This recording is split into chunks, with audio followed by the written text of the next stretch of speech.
Како што веќе најавив, со мене во студиото е председателот на собранието Талат Џафери. Добро вечер, господине Џафери. Добро вечер. И ние новинарите, а и јавноста се во исчекување за да ја сватат постапката на отпочнувањето на процедурата или процесот во собранието по предлогот за пристапување кон измена на Уставот на Република Македонија и насоки за изменување и дополнување на Уставот на Републиката, што владата вечерва и го објави.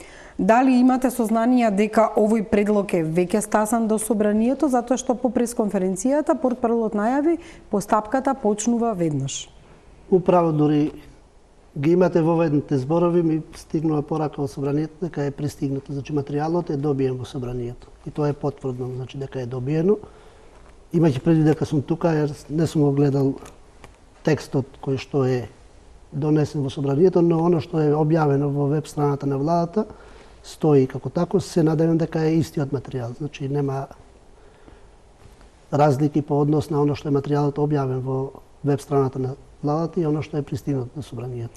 Пред да продолжиме со разговорот околу тоа кога би закажале седници целата процедура, еве што кажа портпаролот на владата Миле Бошњаковски во врска со предлогот за пристапување кон измена на Уставот на Република Македонија, кои се точките што тој ги издвои, иако како што рече тој не се само 4 измени, туку тоа ќе има повеќе измени со оглед на тоа што се менува и името и секогаш пред Македонија ќе стои Северна. Да погледнеме.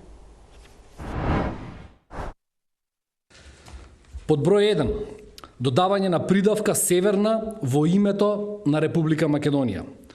Во целиот текст на Уставот на Република Македонија пред зборот Македонија се додава придавката Северна. Под број 2. Измени во преамбулата на Уставот. Заради согласување на текстот на преамбулата со договорот со Грција, во преамбулата ќе бидат извршени соодветни измени. Во преамбулата на Уставот на Република Македонија, при наведувањето на државно-правните традиции, ќе се именуваат конкретните документи на АСНОМ, односно ќе се внесе повикување на прогласот од првото заседание на АСНОМ до македонскиот народ за одржаното заседание на АСНОМ со неговите конститутивни одлуки. Во член 3, под број 3, потврста гаранција за границата.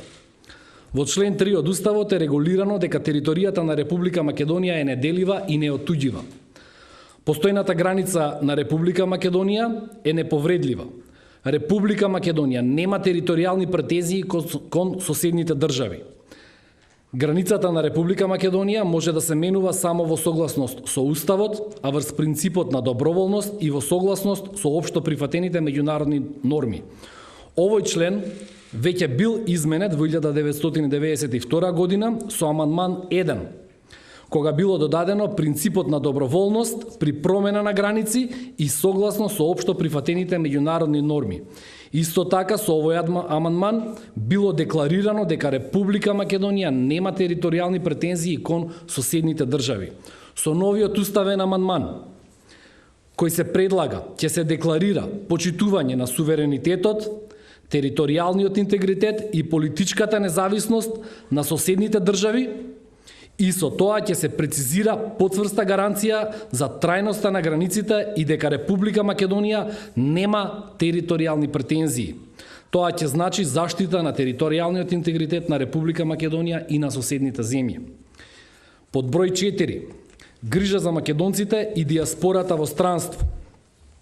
Во членот 49 од Уставот е пропишано дека Републиката се грижи за положбата и правата на припадниците на македонскиот народ во соседните земји и за иселениците од Македонија, го помага нивниот културен развој и ги унапредува врските со нив.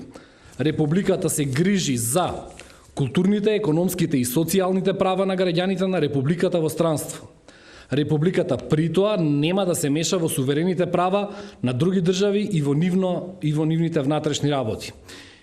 И овој член беше изменет со амандманот 2 во 92 година, кој предвидуваше дека Републиката нема да се меша во суверените права на други држави и во нивните внатрешни работи. Со уставниот амандман сега ќе се декларира грижа за културните, економските и социјалните права на припадниците на македонскиот народ и сите наши граѓани во странство, без тоа да значи мешање во суверените права на други држави и во нивните внатрешни работи во било каква форма и заради било каква причина. По оваа изјава уследи реакција од ВМРО-ДПМН, власта нема легитимитет да го менува уставот. Зоран Заев нема легитимитет да го менува уставот за да го смени уставното име на Република Македонија, вели оваа партија, нема легитимитет да ги менува идентитетот, историјата, културата и традицијата на Република Македонија покрај сите нерегуларности, заплашување, подкупување и полнење на кутии, граѓаните кажаа не велат тие. И го пишуваат тоа забелешките во однос на референдумот, велејќи дека секој обид за насилно туркање на договорот од Преспа во собранието е силување на волјата на граѓаните и понатаму ја повторуваат риториката дека Зоран Заев треба да се откаже од капитуланскиот, како што го нарекуваат тие, договор за промени на името. Ова беше реакцијата на ВМРО-ДПМН. Господине Талат, само да разјасниме, за да им биде јасно на гледачите. Ова е предлог за пристапување кон измена на уставот. Ова е всушност текст на предлогот. Ова не се амандмани. Ова е нешто што би било амандмани доколку се гласа за овој предлог. Во контекст на уставот и деловникот определени се надлежности и надлежни институции кои што може да покренат иницијатива за пристапување кон уставните измени.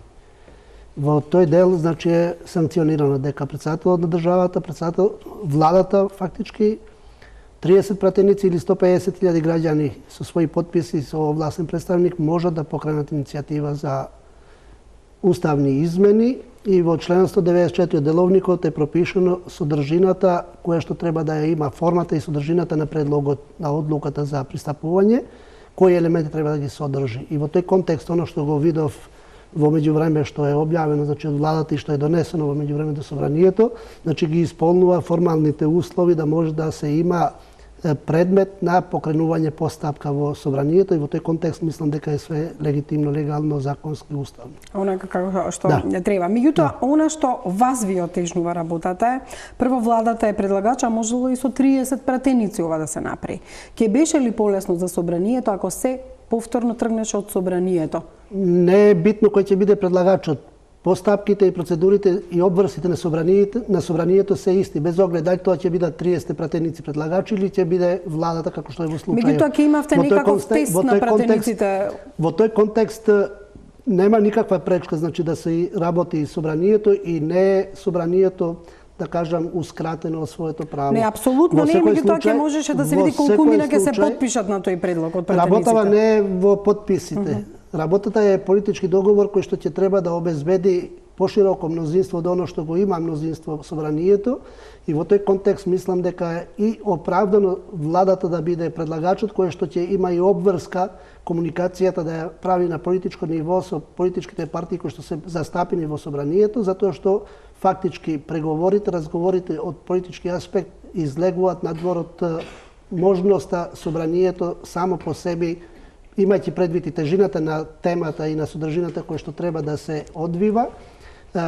излегува надвор од можностите на собранието во смисла на изнаоѓање компромис меѓу пратениците, затоа што сепак пратениците според уставот се слободни по своја волја да одлучуваат и да решаваат, но во контекстот на политичкото представување и начинот на организирање на политичките партии и изборите како што се одвиваат на политичките и партиските листи, сметам дека е потребно поширока консултација и во тој контекст е оправдано што владата е носител на ова работа, за да може и во тој контекст да ги акцептира можните викам барања и услови, ако може така да се каже, на опозицијата по однос на обезбедување поддршка од нив, знаејќи дека без поддршка на опозицијата ова не може да се. Токму тоа е клучното прашање на кој што никој нема одговор, дали се обезбедени, дали е обезбедено 2/3 мнозинство, односно доволен број на пратеници за да може процедурата која почнува од вечерва практично да се истурка до крај. Во секој случај, јас сега во функција на председател на собрание не можам да зборам по однос на тоа во која насока одат разговорите, затоа што сепак тие разговори со пратениците кои што се одвиваат во смисла на оно што е меѓупартиски разговор и можноста да се обезбеди волја на поединци како пратеници, имајќи предвид дека овде темата више не е тема која што ги засега политичките партии, него чисто си ги засега интересите на државата и на граѓаните, и во тој контекст се бара резонирање во однос на оно што е размислувањето по однос на изјаснувањето на пратениците. Во тој контекст апелот, еве и од оваа позиција мој, пратениците да резонират за оно што е интерес на граѓаните односно на државата во контекстот на оно што е глобалното или регионалното движење или случување сега или во блиска иднина по однос на сите односи регионални и глобални кои што се во окружувањето. Сепак како председател на парламентот имате контакти со координаторите на пратеничките групи, дали деновиве имавте такви контакти, официјални или неофицијални, и какво е расположението со оглед на тоа што од ВМРО-ДПМН го добивме вставот дека власта нема легитимитет да го менува уставот и тие се официјално противуставни промени? Власта има легитимитет да покрене постапка. Не зборам нивното расположение во контекстот во тој дух. на изјавата која што ја прочитавте, за граѓаните да разберат, значи владата има легитимитетот и легалитетот да покрене соодветна постапка, која што впрочем и со устав и деловник е пропишена како надлежност на владата меѓу другите институции кои што ги кажав претходно, и во тој контекст нема ништо спорно.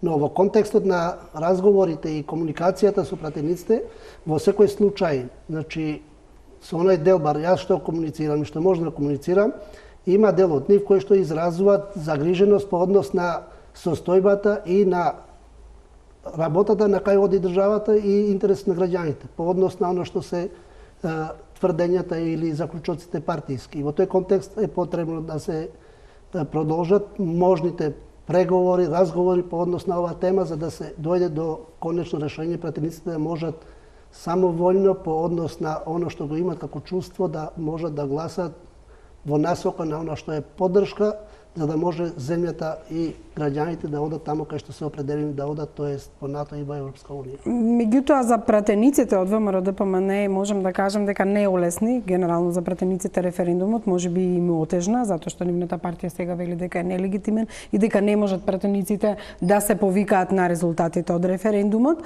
Од друга страна, не порекна дури и самиот Мицковски дека дел од неговите пратеници се во некакви разговори со власта во однос на тоа како би гласале.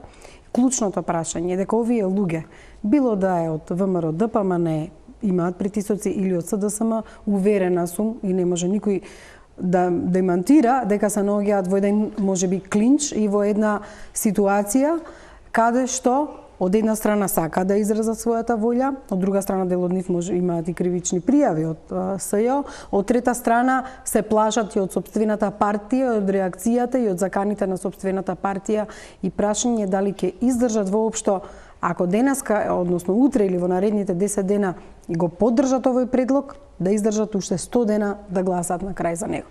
А видите се, ако ќе се раководите по однос на чувствата на пратениците, секако дека има пратеници кои што се чувствителни по однос на потребата на интересот на државата и на граѓаните.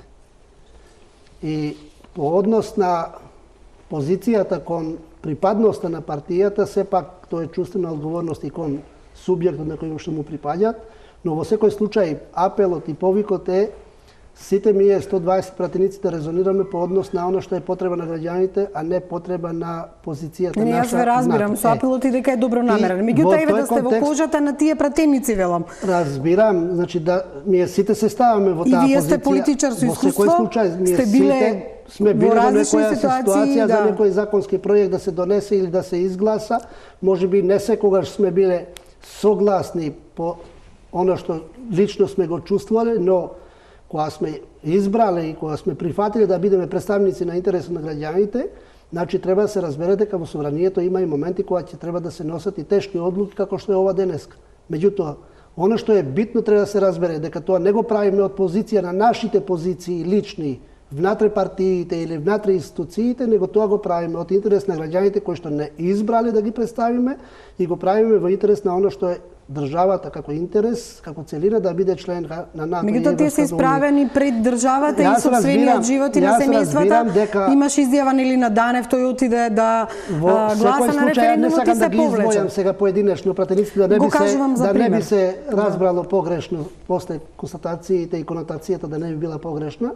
Во секој случај политичките партии со изборните или предизборните програми излегува пред граѓаните дека ќе организираат, ќе прават тоа што ќе го прават. Постигнат е договор, кој што договор повеќето граѓани на референдумот, иако не е исполнет цензус, но од оно што е излезено, повеќето си го поддржаа во смисла како интерес да се влезе во НАТО и Европска Унија, знаејќи дека е тоа пречка за да се реализира таа стратешка цел на државата, односно како стратешки интерес на граѓаните.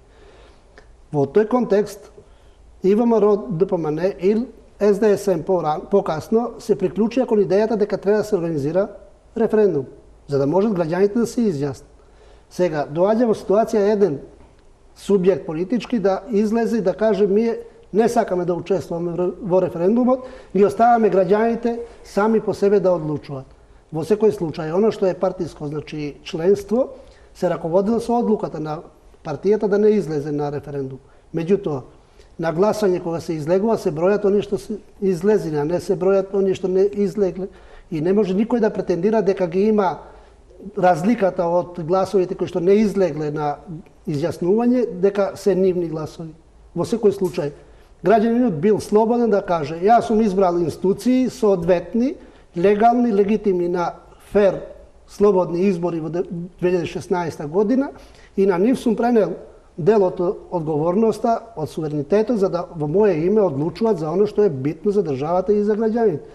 Никаде во светот такви битни прашања не се остават на волја на поединечно секој тие работи да ги решава. Во тој контекст не би требало ни да се имаат институциите, но ретерирањето после или повикувањето на фактот дека не е цензусот исполнет и сега на тоа да се има алиби за изјаснување, мислам дека политички е некоректно.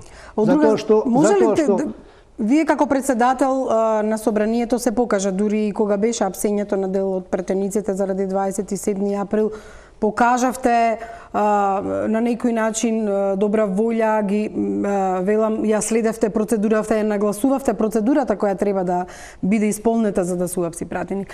Има ли шанси доколку некој пратеник сака да се изјасни различно од својата партија или налозите од својата партија на некој начин да биде заштитен како ваш колега пред се? Ја мислам дека сите предуслови постојат секој да биде заштитен, затоа што и Уставот гарантира дека пратеник не одговара за изјаснувањето и за гласањето или за говорот на говорница во собранието. Тоа е законски, сега има и физички закани. Да. Во секој случај физички закани, физичка закана ако има кон, да не кажам сега пратеник, кон било кој граѓанин, ако е јасна и јавна заканата, има институции кои што треба да се бават со таа закана и кои што треба да го процесуираат. Тоа е подопрен глас, надлежните институции треба да интервенираат и тоа да го попречат. И во тој контекст институциите имаат и обврска и можност тоа да го обезбедат кон пратениците, кон функционерите, кон граѓаните, во секој случај, значи тоа е правило кое што важи за сите граѓани, не само поединечно сега за пратениците, затоа што сме ние пратеници, па сега посебно некоја заштита во ред.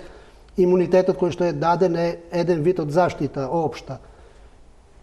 Јас како председател на собрание или председател на влада има поинаков режим на безбедносно обезбедување на значајни личности, значи во смисла на функцијата која што се извршува, не на личноста како тала. Со оглед на тоа што кажавте дека има пратеници со кои што разговарате и кои што имаат институциите се должни да обезбедат можност во овој случај, сега зборуваме пратениците да може да се изјасна слободно.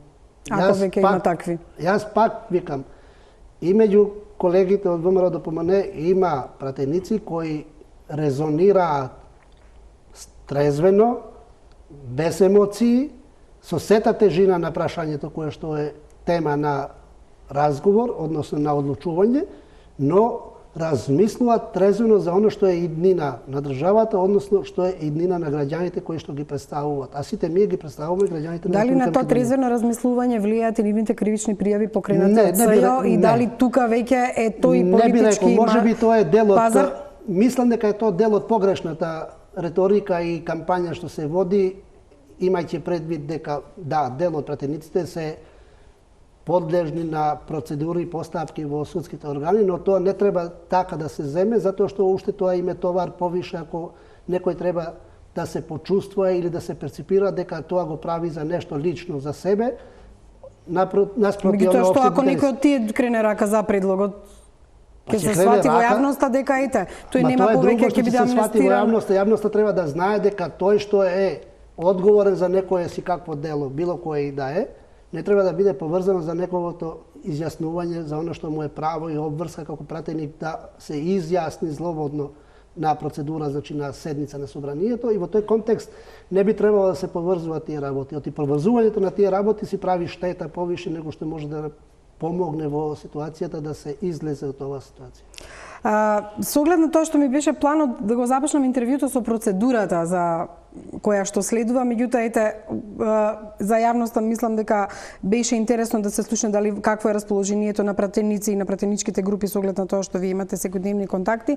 Би сакала режијата да ја покаже целата онаа процедура што сега следува од вечерва натаму, од кога овој предлог стигнал во собранието, значи ова се рокови кои што би уследувале до крај. Во претходното интервју во Вин-Вин кај Оливера Трајковска кажавте, кога ве праша што кога ќе стигнат до процедурата во собрание, вие рековте 30 дена се потребни за да се истурка таа цела процедура. Првата фаза. Од има 5 фази, сега првата 3 фази така. Да, веќе ако ги земете во контекстот на чекорите, 3 чекори се временски кои што се пропишани. Значи, овој графикон покажува колку е таа обемна работа. Меѓутоа, ако вечерва пристигна, значи ли тоа дека утре вие веќе би свикале пленарна седница и дилемата е кога би свикале пленарна седница, дали веднаш би отишол предлогот и во Уставната комисија каде што сте вие председател и која е всушност постапката? 10 дена и треба и на Уставната комисија и во пленарната седница за да се дискутира по предлогот и да се донесе некаква одлука. Видите, деловникот ги предвидува роковите во максимумот. Значи, определува можен максимум на денови за дебата, на седница, односно на седница на комисијата. И во тој контекст, ако е предметот во редовна постапка, тогаш се тие редовни постапки пропишани во деловникот во такви денови како што се пропишани. Сега, ако одиме по случајот дека е редовна постапка, фактички јас во рок од 3 дена од денеска, како што сум го примил материјалот, треба да го согледам материјалот од формално правен аспект, што деловникот го дава како рок, во рок од 3 дена, третиот ден. И да го испратите до пратениците. Да решам, односно да се консултирам со службите, дали формално правниот аспект во смисла на членот 194 од деловникот е исполнет, дали ги има сите елементи предлог одлуката. И во тој момент кога ќе ценам дека е во ред формално правниот аспект, јас треба да го поделам до пратениците. Вие можете тој и за еден ден да го направите. Тоа може и за еден ден. Затоа зборам за крајните рокови, за да се разбере роковникот. Значи зборуваме во крајни рокови за редовна поставка. Во моментот кога ќе го доставам материјалот до пратениците, најкратко во редовна постапка што може да свикам седница е до 10 работни дена. Значи од свикувањето до одржувањето на пленарна седница. Зборуваме за редовна постапка. Во тие 10 дена дури трае чекањето за почеток на пленарна седница. Во меѓувреме, јас треба да свикам седница на комисијата за уставни прашања, како председател на таа комисија по функција, и да го разгледам на комисија со членовите на комисијата. 10 дена може да побараат. Максимумот е 10 дена, тоа не мора да значи дека Ама не можете да им гоускратите правото. Па ако има така лица кои што ќе зборат за 10 дена, ќе мора да го чекам 10 дена. 10-тиот ден, пример кажувам, се пријавуваат сите 120 пратеници да говорат. Да, тоа е член 196, еве имаме содржина од него. Се пријавуваат сите 120 пратеници да говорат на седница на комисијата. По 20 минути максимум можат да зборат во повеќе пати, значи вкупно 20 минути. И затоа рачунаме 120 пратеници по 20 минути, тоа се 2400 минути, така? Претворите ги во часови, ќе ви дојдат колку денови. Па може сега зависи колку дена ќе работите, ако проста работите математика, ако 12 одиме, часа затоа дневно. одиме во крајните во редовна постапка. А тоа не значи дека по секоја цена треба да биде 10 дена. Ако се исцрпи дебатата на комисија третиот ден, се заклучува дебатата и одиш на седница. Прашањето е како ќе се однесува опозицијата, дали ќе ги троши 10 дена или не. Па формално сега опозицијата е да кажеме 50 души, се 50 пратеници, се сите 50 да зборат по 20 минути, тоа се 1000 минути. Така? Би Поделете- можело и во 2-3 дена да ги заврши. Поделете ги во часови, тоа се 17 работни часа. Така, во 2 дена или ден и Два пол може. ден Може и пол. да. Или еден цел ден ако Во крајна работите до инстанца 12. кажете у 3 дена, еве. Да, меѓутоа Затоа што- не можете да ги намалите часовите на работа на уставната комисија. Тие 10 дена мора да поминат. Не мора да помине 10 дена. Значи 10 дена ќе помине максимум ако има говорници. Ако има говорници, велам, не може да им го Ако ускратите има говорници, правото. не може да им ускратите Така, право. тоа Меѓутоа, не може да земат збор повише пати по 20 минути. Така. Значи, повише пати може да збори еден пратеник, но во рамките на тие повише пати, 5 пати да збори по 4 минути, 20 минути. Значи, не може да го премине 20 минути. Затоа ги сметам во целина сите 120 по 20 минути. И тоа би била крајната граница. Може ли Но- воредна постапка да иде скратена? сега, све Ова е зависи. редовна. Ова е редовна, зборувам за редовна. Јас сега зборувам за редовна, не може да претпоставувам дали ќе биде редовна постапка или ќе биде хитна постапка. Од што зависи, дали ќе биде тоа хитна зависи постапка или сега, не? Тоа зависи сега од тоа што според деловникот е предвидено дека седниците на собранието ги свикува претседателот на собранието. Но поедини седници може да се свикуваат по барање на влада, по барање на претседател на држава и по барање на 20 пратеници. Хипотетички сега. Утре, покрај овој материјал, ако го пуштам до пратениците, оценка да биде да се бара итна седница. Од владата да победи. Не од, дали од владата, Или дали од 20 пратеници. 20 пратеници да побарат хитна седница. Во крајна инстанца.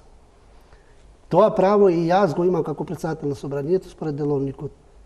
Во итни, исклучителни случаеви, да можам да свикам седница и во пократок рок од 10 дена, од онај минимумот што е предвиден со деловникот. А имајќи предвид дека се работи за тајминг, кој што треба да го исполниме по однос на обврските за уставни измени, апропо договорот и поканата за членство во НАТО, сметам дека јас немам потреба од 20 подписи. Тоа е работа више на проценка, затоа што е предвидено со деловникот во членот 60 дека јас како претседател, односно претседател на собранието, кој и да е тој, го спроведува деловникот. И поради итноста на потребата, јас може да свикам седница и во пократок рок од тие 10 дена, со тоа што ќе мора да водиме сметка за работата на комисијата за уставни прашања, кое што исто така ја водам јас. Најкусо речено, утре би отишле на работа, би го виделе материјалот што би го испратила владата. Тоа не мора да чека утре, ја може да одам пак од тука Или на, после од интервју, тука на веднаш работа можете и да го гледам. отидете Значи, тоа ми е и обврска. да ја почнете процедурата по итна Да. постапка и да ја свикате седницата уште за утре. Условно речено. Не баш Или за за утре. утре. Не може баш за утре, затоа што има соодветна постапка во комисијата за уставни прашања. Значи, сепак тоа се Не само да дадени разјасниме, значи, вие дадена отварате слобода. пленарната седница со Не, дневен ред. Не се отвара се. Се свикува Се седницата свикува со предлог за дневен дневен ред. ред, така. Додека доаѓаме на седница, се свикува седница на работното Така. тело, тоест на комисијата за уставни прашања кој што ја водам јас. И ќе трае дебатата 10 дена максимум. ако трае 10 дена. Ако се случи да трае 10 дена, тогаш евентуално рокот во кој што сум ја свикал седницата ќе се пролонгира. Оти ќе биде очигледно дека не може да завршиме комисијата во тоа време во кое што сме планирале Да се според хитноста да се дефинира и да се свика, да се заврши. Значи тоа зависи Значи, од работата на уставната комисија. Од работа на Дефинитивно. уставна комисија, таа ќе диктира и темпото кога ќе се одржи конкретно значи седницата. Ја формално може да ја свикам во пократок рок, но Меѓутоа- како што ќе тече работата на соодветната комисија, така ќе влијае и на моментот кога ќе си одиме на пленарна седница. седмицата ќе покаже какво е расположението на мнозинството пратеници. Дали е обезбедена двотретинска поддршка за почеток на оваа фаза од промената на Уставот. Ова се ве прашувам не затоа што толку многу не можам да сватам, туку затоа што она што ве притиска од политички аспект е дали ќе треба да го распуштите собранието и да се распишат избори. Доколку не е обезбедено мнозинството од 2/3 поддршка, тоа ќе се види нели на гласањето, тогаш вие би требало, условно речено, можеби уште истиот или наредниот ден, да го распуштите собранието, ако политичките партии се договориле за такво нешто. Јас не можам да го распуштам собранието се додека собранието не донесе одлука за самораспуштање. Што значи? Во било кои услови, во било кое време, без оглед на текот на било која постапка. Во моментов кога ќе се има предлог одлука за самораспуштање на собранието, јас сум должен тоа да го процесуирам како председател на собранието, затоа што волјата на пратениците мора да се изрази со гласање. И доколку пратениците изгласаат самораспуштање, тоа значи моја обврска во рок од наредните 10 дена да распишам парламентарни избори. Да. За да може да почне да течат роковите според изборниот законник за обврските на Државна изборна комисија и другите институции кои што се вклучени во подготовките за евентуални избори. Имам впечаток дека нималку не ви е лесно со овие рокови и дека во цело секој време случај сега владата, политиката, договорите ви дишат во врат, а вие сте тој што мора да ги исполните сите рокови. затоа- И за едната и за другата постапка. Па затоа сум председател на собранието, за да може да се и таа издржи за тоа. распишување на избори на време. Што би значило тоа? Дека би се распишале избори на 2 декември или 7 дена подосна, би Сега, можеле ли да ни кажете ја не што сакам би да значило? лицитирам. Бидејќи мора да размислувате и на таа варијанта. Ја не сакам да лицитирам со датум кога би биле изборите, затоа што во Уставот и во Деловникот е пропишано не пократок рок, значи најкасно 60 дена по Да, меѓутоа рекол дека би се скратил на 45 дена. Значи најдолго 60 дена по самораспуштањето на собранието. Што значи формално? Јас може да одземам 10 дена за да калкулирам тоа да биде недела. Така? Така. Или во суштина може да биде работен ден, тоа не е кажано дека секогаш мора да е недела за Да, меѓутоа е за веќе гласање. да речеме Меѓутоа, недела се веќе го воспоставена погледнам пракса календарот. воспоставена пракса е во смисла да биде недела затоа што луѓето не одат на работа, нема да трпат Така. фирмите. Меѓутоа е неможно да се Воспоставен. одржат на 25 ноември со оглед на тоа што веќе малце роковите се пробиени и би оделе или на 2 декември или Видите, на 9 ако декември. се реферирате тие на избори. роковите кои што се пропишани во изборниот законник, ја мислам дека не може да постигнете.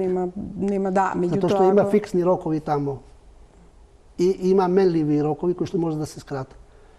Затоа што вика сите рокови во случај на самораспуштање на собранието се скратуваат за 5 дена. Освен кампањата. И рачунајте сега, кампањата ви трае 20 дена до денот на изборите. Денот на изборите ви е 21-иот или 21-иот ден, затоа што 24 сата имате молк. Значи 21-иот ден ви е гласањето. Претходно имате минимум 15 дена, 20 дена е предвидено јавен увид во избирачкиот список. Што не смее да се... Добро, 20 дена, меѓутоа тој може да се скрати за 5 дена. Значи, максимум 15 дена. 21 и 15, 36.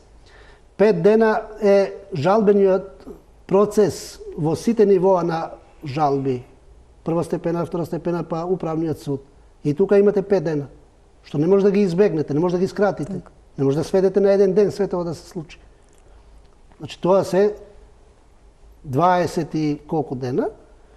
5 дена имаат партиите право во рок од 5 дена, откако ќе добијат извадокот од списокот, да го разгледат списокот и доколку имаат забелешки по однос на членството, не можете да претендирате дека сите политички партии што ќе учествуваат во избори првиот ден ќе одговара. Да. Значи мора да го чекате 5 дена, не може да го скратите тоа. И све тоа ви е 25 дена. Под 50-51 ден не можете никако да рачунате да имате избор, затоа што роковите се тие. Не Значи, можете ако да ги направиме избегнете. некоја глобална математика, 10 дена максимум што не смеат да се скратат ако го Добро, ја сакат не правам опозицијата таква за хипотетичка уставни математика, затоа измени, што- и ако додадеме 50 дена, Тоа се Мои 60 математики се дена, институционални, не се што значи математички. дека изборите во ноември никако не би можеле да се одржат според Работава мојата е- математика, не, а некаде би биле можеби на средината на декември. Не правам математичка математика, Вие не правам правите, ама процедурална политичките математика. партии прават Ако тие дека си математика и прават, потоа вие испорачувате и вие мора ама да ја нивна исполните во математика е роковите. математичка која ќе решат да поднесат предлог, од тогаш почнуваат процедуралните математики мои кои што се пропишано во деловникот и тоа не може да се скрати. Ова ве прашувам затоа што еве и потпредседателот на собранието, меѓутоа госпоѓата Ременски кажа дека доколку раководството на ВМРО ДПМН и натаму ја блокира иднината, тогаш не преостанува ништо друго освен организирање предвремени парламентарни избори веднаш. Значи тоа го кажува вашиот потпредседател, очигледно е дека Тоа си незин став, може би пратенички или од пратеничката група, тоа не е став на собранието, затоа што собранието не води сметка дали мора да има избори или не. Собранието одлучува по однос на конкретен предлог, а не по однос на предпоставки. така. Затоа мислам дека е тоа став на политичката На партија. политичката на која што партија. припаѓа, Не, а меѓутоа на- кажувам дека не е став- став на собранието, во секој случај не е став на собранието, затоа што собранието не може да има таков став. Не решава собранието Така. дали ќе се односно раководството на собранието не решава дали ќе го распушти или не. Не, сакам- Предлогот треба да дојде од пратениците, затоа е предвидено пратениците да може да пратат предлог. не И очигледен тој е предлог треба да го поддржат мнозинството и тоа не може да се збори од име на собранието, затоа што собранието може да одлучи Не, поинаку. факт е дека го дала како политички став. Тоа може би, меѓутоа, да, тоа за е политички тоа став што- на субјектот кај што припаѓа во рете. Што би се очекувала доколку на Тоа е седницата политички став на субјектот не кој се што изгласа, припаѓа. да. Меѓутоа, на седница на собранието треба да се обезбеди минимум 61 глас за да се самораспушти собранието. А тоа дали ќе мислат така сите политички партии, тоа се остава на политичките партии. Прилично е комплицирана ситуацијата Во секој случај е.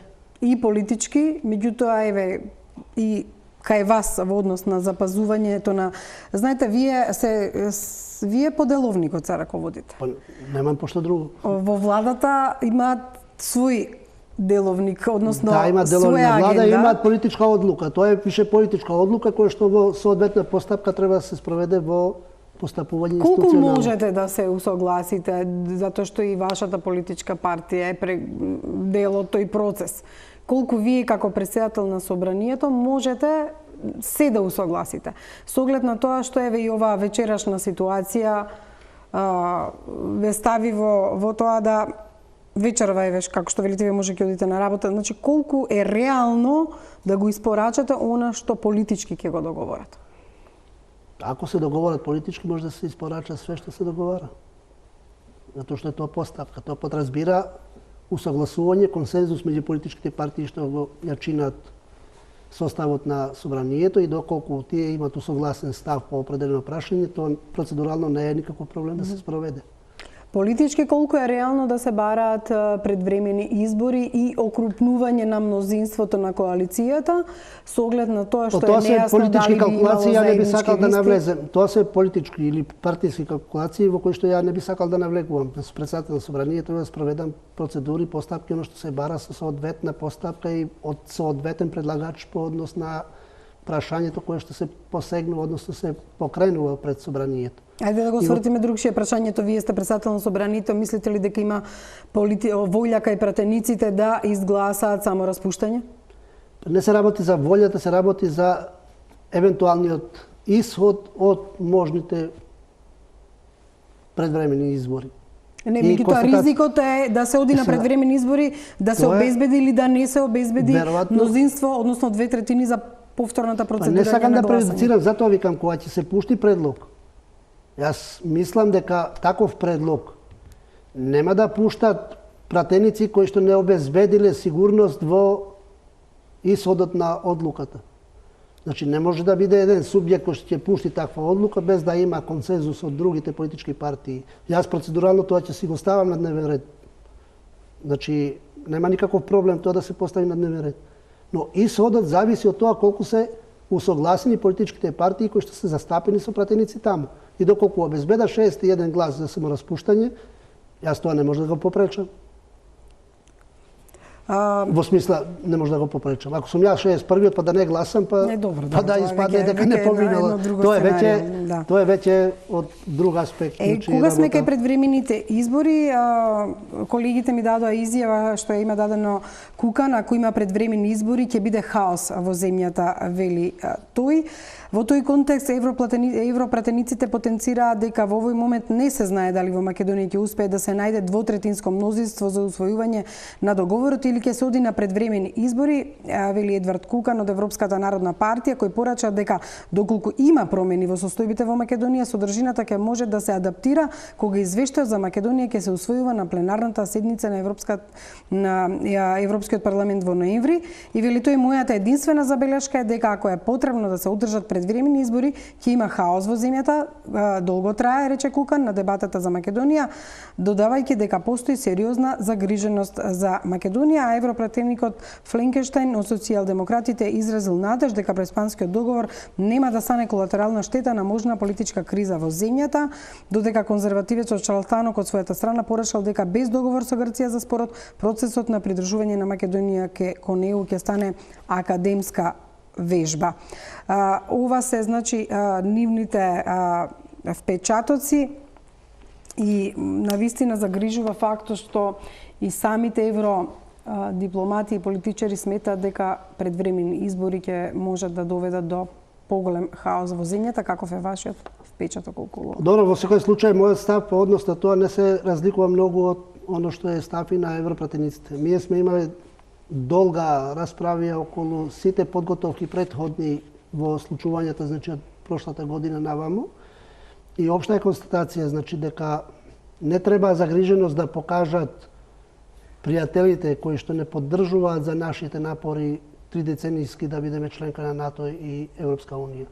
Таа нивна загриженост ние овде дома треба да го разбереме право и правилно, не како закана, не како реалност. И затоа е повикот до политичките партии и до субјектите.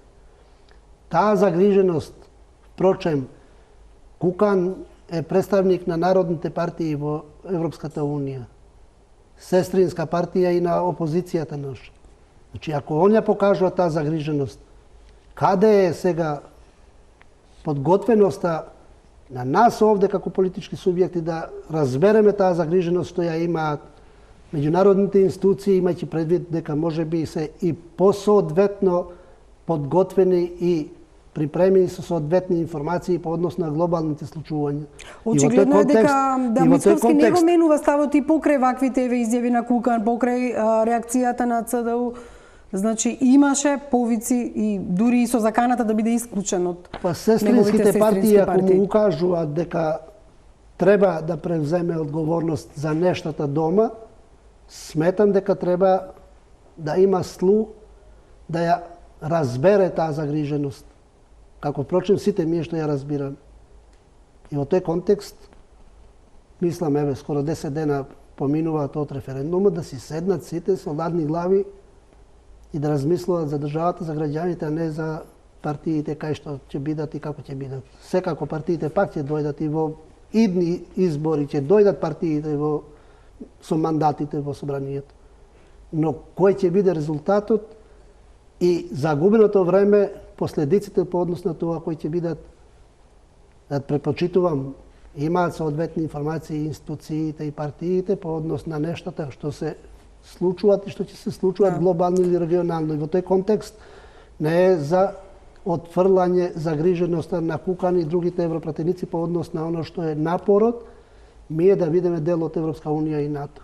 Значи не треба да се отфрли тоа само заради тоа што еве, изјавивме политички пре месец дена дека вака ќе постапиме и сега малициозноста не ни дозволува да се повлечеме од нешто што сме го кажале јавно, ако тоа очигледно дека тоа треба да го правиме од име на граѓаните, односно од име на оно што е општ интерес, а не партиски или тесно партиски или личен во смисла на статусното прашање на било кој од нас. Пауза за реклами и ќе продолжиме со интервјуто со председателот на собранието Талат Џафери. Продолжуваме со интервјуто со господинот Талат Џафери. Господин Џафери, ќе ве потсетам на една ситуација во 2013 или 2014 година, не ме држите за збор, кога ВМРО предложи промени на уставот во неколку точки, од финансиска политика некоја до права на ЛГБТ заедницата. Тогаш за овие уставни измени не се одеше на референдум, не беше ни побарано, почна расправата, практично ова процедура што ние ја говориме, почна во собранието и се стигна до некаде за да на крај не заврши со гласањето по нацрт амандманите. Можете ли да подсетите на таа процедура? Па добро, процедурата е иста, нема поинаква процедура по однос на пристапување кон Што ми е уставните поентата? измени. ВМРО веднаш ја стави постапката на измените во собранието и ја го виде расположението кај пратениците. Тие не го изгласа Дел од амандманите не се изгласа. И со тоа остана. прекина таа постапка во однос на Она тој што дел се на усвои, се уставот. усвои и помина. Оно што не се Она усвои, на не се за усвои. ЛГБТ еве да речеме не помина. За семејството, ја мислам, дека така, беше законот за семејство. дефиниција за семејството И со бракот. устав, бракот и семејството и тука имаше разлики и во тој контекст не помина, барем за тој вака се сеќавам. Меѓутоа се детектираше волјата на пратениците. Но постапката е иста, не можете да Зошто имате ве прашувам ова? Ова можеше да се направи и без референдум или пред референдумот. Дуи укажа на тоа дека референдум не е потребен, вашиот коалиционен партнер, односно СДСМ Заев, не ве послуша. Врз основа на што ја темелевте вашата еве да речам одлука или насока да не се оди на референдум и дали сметате дека ова што во 2013-14 го направила ВМРО ДПМН можеше да се направи веднаш по потпишувањето на Преспанскиот договор? По прво, договорот не обврзува да се има референдумско изјаснување. Значи, тоа е оставено на волјата. Ние, и кога сме биле коалиција со ВМРО, и после тоа со СДСМ, како Демократска унија за интеграција, сме пропагирали дека нема потреба од референдум. Прво, од аспект на трошење, од аспект на бројки, кои што треба да се има цензус, па не може да се обезбеди. Во крајна инстанца, ние сме избрани да одлучуваме од име на граѓаните. И на избори после граѓаните да одлучуваат дали сме постапиле правилно или не. Да, тоа го кажавте на почетокот на интервјуто. Граѓаните не избрале за да донесуваме одлуки. Меѓутоа, предизборните кампањи во блокот политички партии од македонците, да кажам се, така, ВМРО и СДСМ водени, имајќи ја предвид битката што ја водеа меѓусебно, влегува во кампања дека и двете партии или двата блока коалициони пропагираат потреба од изјаснување на граѓаните. Се покажало дека е погрешно, затоа што сепак референдумот беше консултативен. И формално правно сега, не е обврзувачки во смисла на... Да, меѓутоа се повикува ВМРО ДПМН цело време Во на ред сега, јас резултатите. разбирам заради потребите партиски, сега ќе се повикат на тоа. Тоа е сега нормална работа, но ако ќе одите до крај, тоа не значи дека се во право во смисла Не, на меѓутоа, оно што ќе е беше ли подршка. подобро да се направеше тоа ќе беше во реално, собранието? ќе беше И ќе беше многу ќе побрзо. беше легитимно и легално да се повика ВМРО додека излегува на референдум, па граѓаните се изјаснат повеќето против.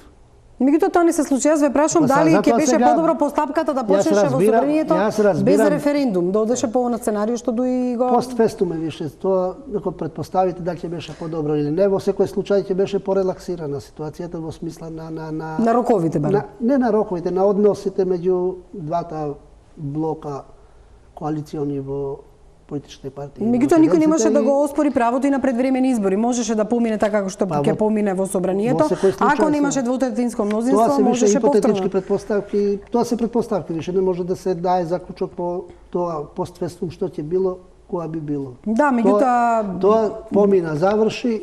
Сега сме сконцентрирани на ово што е процедура во собранието и еве има се уште време да рефлектираат сите чинители за да ово се помине, не кога сме заради- кај процедурата не заради мнозинството парламентарно или заради Да, веќе апелиравте дека тоа политички треба. партии, но Меѓутоа кога заради сме кај интерес. процедурата, ако оди на тоа да пратениците, односно имаат волја да се покаже двотретинското мнозинство во однос на гласањето на овој предлог на владата, тогаш има уште неколку фази. односно одлуката за пристапување кон измена на уставот што ќе донесе собранието на Република Македонија. И потоа се оди од овластениот предлагач на уставната измена, односно тогаш веќе настанува утврдувањето на нацртот на А сега фактички ова е прва фаза. измена на уставот. Првче предлог одлука за пристапување кон измена. Доколку ова одлука се изгласа со двотретинско мнозинство и се донесе, на иста седница се донесува заклучок со кој предлагачот, во овој случај владата, се обврзува во определен рок во заклучокот. Што може да биде 5 дена, 10 дена, 15 дена, значи нема определено во колку време може да се дае. Да поднесе нацрт амандмани. Предлагачот, штом ќе ги достави нацрт амандманите, се повторува постапката во смисла на свикување нова седница, пред која што ќе се разгледаат амандманите и на комисија уставна, за да можат да одат на комисија, на седница пленарна. Тие текстови за утврдување текст на амандман, тие текстови што ќе се утврдат, одат на јавна расправа, кој што исто така со одлука собранието на иста седница го определува и институцијата која што ќе ја спроведе јавната расправа. Извештаите од јавната расправа во определениот рок, 10 дена, 15 дена, значи нема ограничување во колку дена може да биде јавната расправа. Извештаите по однос на резултатите од јавна расправа. Извештаите од работните тела претходни и од собранието, дебатата што била по однос на нацртот на амандманите. Се поднесуваат како текст на амандмани до собранието, се враќаат значи во собранието и тие подлежат на утврдување на амандманите со одлука на собранието. Колкав е тој вкупен рок? Ако се раководиме по најкусиот да го кажеме, ако се раководиме по деловникот е долго.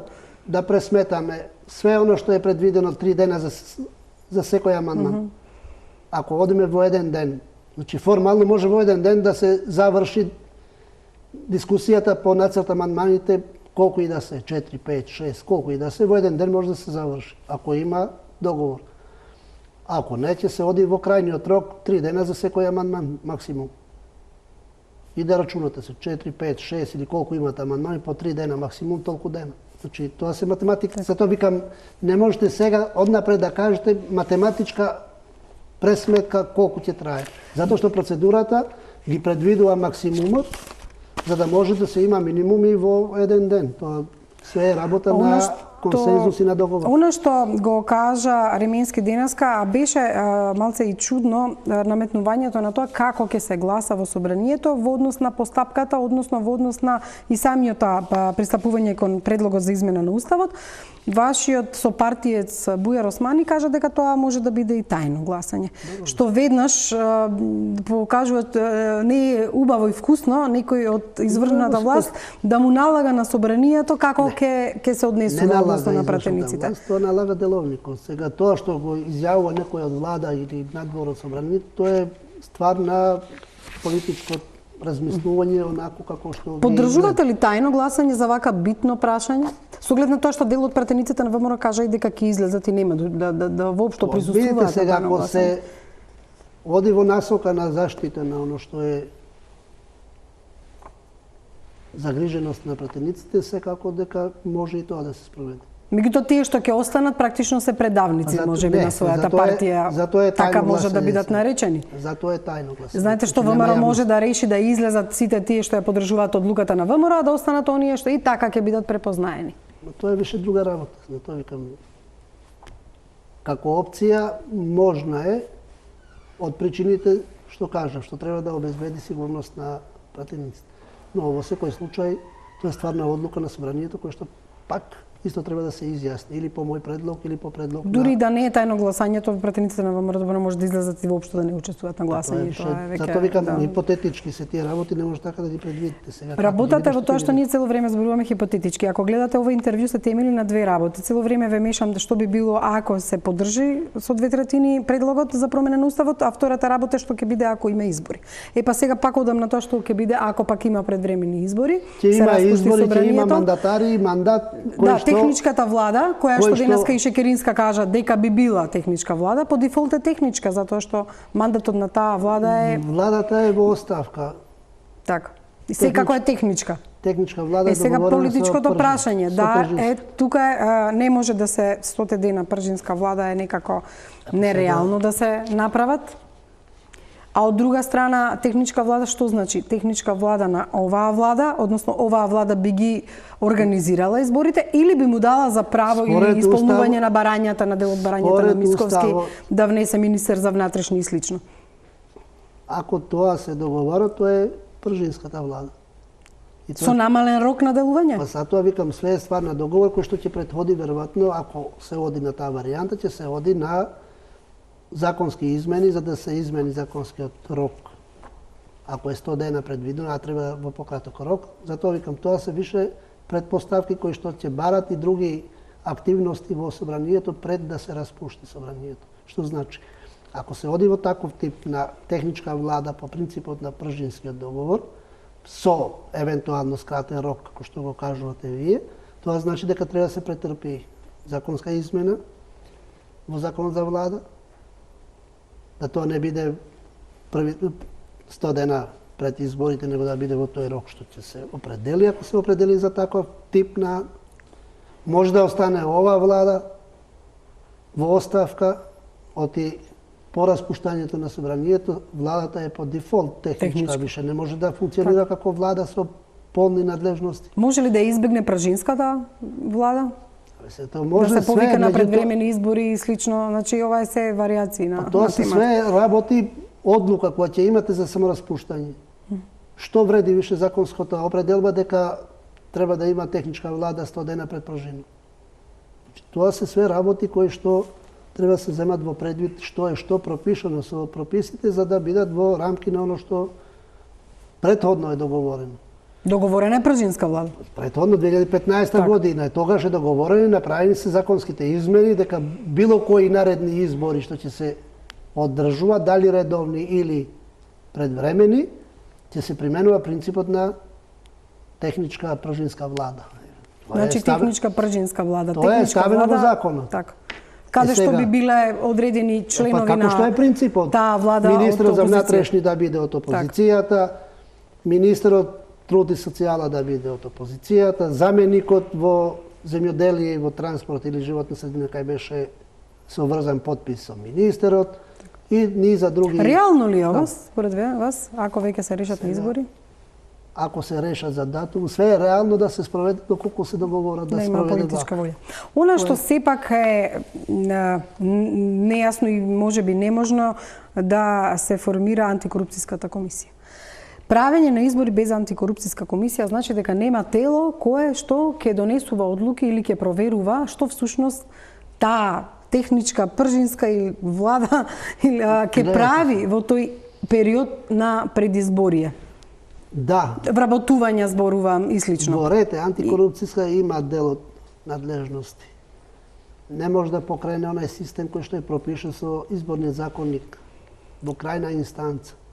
Во крајна инстанца.